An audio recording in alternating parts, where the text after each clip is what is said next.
View নেই, তাও ক্যামেরার সামনে এসে দাঁড়াই।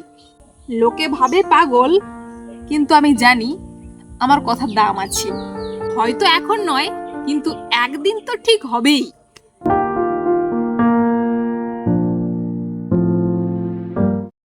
প্রতিদিন একটা প্রশ্ন নিজের কাছে করি, তোর ভিডিও তেমন কেউ দেখে না, তাও বানাস কেন? উত্তর খুঁজে পাই না সব সময়। মন খারাপ হয় যখন দেখি ঘন্টার পর ঘন্টা এডিট করে তারপর 20টা 40টা 100টা ভিউ, আর ওই হাতে গোনা 5-6টা বা 10টা লাইক।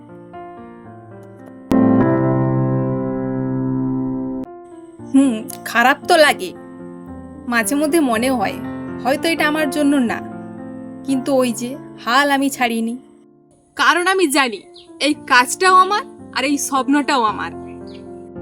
ভিউ না আসলেও, রেসপন্স না পেলেও আমি জানি আমার কন্টেন্ট কারো মন তো ছুঁয়েছে। হয়তো সে কিছু বলেনি, হয়তো সে আমাকে ফলো করেনি, কিন্তু তার ভেতরে আমি থেকে গেছি। এটা হয়তো অনেকেই বুঝবে না, কিন্তু আমি বুঝি। কারণ অনেকেই আছে যারা আমাকে ফলো করেনি কিংবা সাবস্ক্রাইব করেনি, কিন্তু ভিডিও দেখে। মানুষ পাশে না থাকলে আমরা একা হয়ে যাই, আর একা মানুষ ক্যামেরার সামনে একটু বেশি কথা বলে। ক্যামেরা না শুনলেও আমি শুনি নিজের কথা।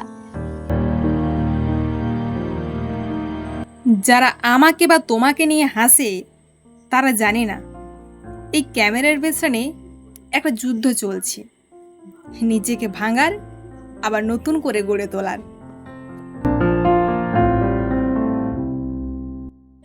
এত কিছুর পরেও আবারও যদি ঘুরে ঘুরে সেই একই প্রশ্ন আসে, আমি কি থামবো? না, আমি থামবো না। কারণ এই পথটা আমি নিজেই বেছে নিয়েছি। ভিউ না এলেও, সাপোর্ট না পেলেও আমি নিজের মতো থেকে যাব। একদিন ঠিক কেউ না কেউ শুনবেই এই চুপ করে থাকা কন্টেন্ট ক্রিয়েটারের গল্প।